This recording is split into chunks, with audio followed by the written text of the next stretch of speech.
সবজির বাজারে তো আগুন লাগছে। একটানা বৃষ্টি হওয়ার পরে এত যে দাম বাড়ছে সবজির। দিনই এই কয়টা শাক নিচে 40 টাকা। বাসায় এনে কইছি আজকে আর কিছুই ফেলুম না, আগাতে গোড়া পর্যন্ত সবকিছুই রান্না আলাম। আর এমন মজা করে রান্না করছি, শাশুড়ি খাওয়ার পর থেকে তো আমার কপালে খালি চুমাই দিতেছে। আপনারাও কিন্তু শিখে নিতে পারেন, ফেলা না দিয়ে ফেলানো জিনিস দিয়ে কিভাবে মজা করে রান্না করে সবাইকে খাওয়ানো যায়, কিভাবে সবার কাছ থেকে প্রশংসাও পাওয়া যায়।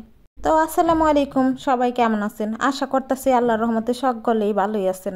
আমি এই যে পুঁইশাকের যে ডাটিগুলা ফালিয়া দিতাম সেইগুলা আর ফালিয়া না দিয়ে এইগুলা দিয়ে খুবই মজার একটা চরচড়ি রান্না করুন। পুঁইশাকের ডাটিগুলা আমি খুব সুন্দর করে ছিলিয়ে নিলাম। তারপরে এখানে নিছি কাঁঠালের বিচি। কাঁঠালের বিচিগুলা নিয়ে উপরে যে চুষা থাকে না, সেই চুষাটা আমি পরিষ্কার করে নিছি। পরে যে যেমন কালামে ক্রিম লাগিয়ে ফর্সাকরণ লাগে, সেই রকম আমিও কাঁঠাল বিচিগুলা ডইলা একবার উপরের চামড়া পরিষ্কার করে সাদা চামড়া বের করে আলাইতেছি।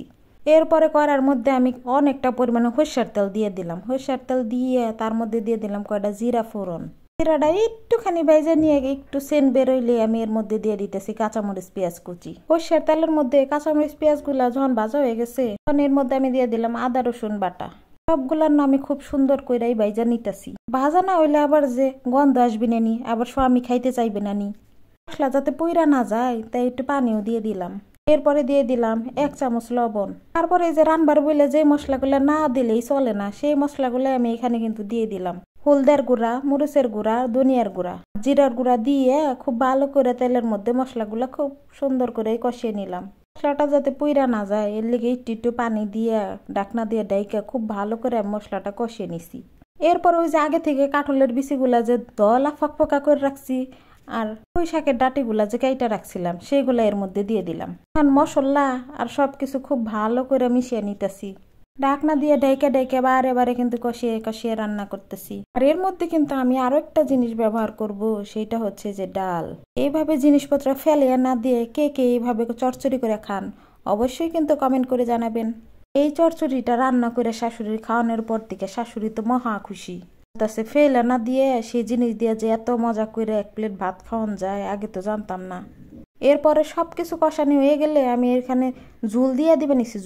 ঝুলের পানি দিয়ে খুব ভালো করে সবকিছু মিশিয়ে ঢাকনা দিয়ে ডাইকা দিলাম। এরপরে ঢাকনাটা খুইলা বারে বারে নাইরা চাইরা দিতেছিলাম জানি নিচে আবার না লেগে যায়। তারপরে চামিচ দিয়ে গুতাগুতি কইরা হাত দিয়ে দেখতেছিলাম খুব গরম। তারপরেও দেখতেছিলাম সবকিছু সিদ্ধ হয়েছে নাকি। যখন এই যে গামাখা ভাগ বইব আর সবকিছু সিদ্ধ হয়ে যাইব গা, তখনই নামিয়ে নিলেই হয়ে যাইব গা। এইটা দিয়ে কিন্তু 1 প্লেট ভাত খুবই তৃপ্তি করে খাওয়ানো যাইব। বাসায় কিন্তু অবশ্যই একবার হলেও ট্রাই করে দেখবেন আপনারা। তো আজকে আমার এই ভয়েসটা কেমন লাগলো অবশ্যই কিন্তু কমেন্ট করে জানাবেন। সবাই আমার পাশে থাকবেন। আল্লাহ হাফেজ, আসসালামু আলাইকুম।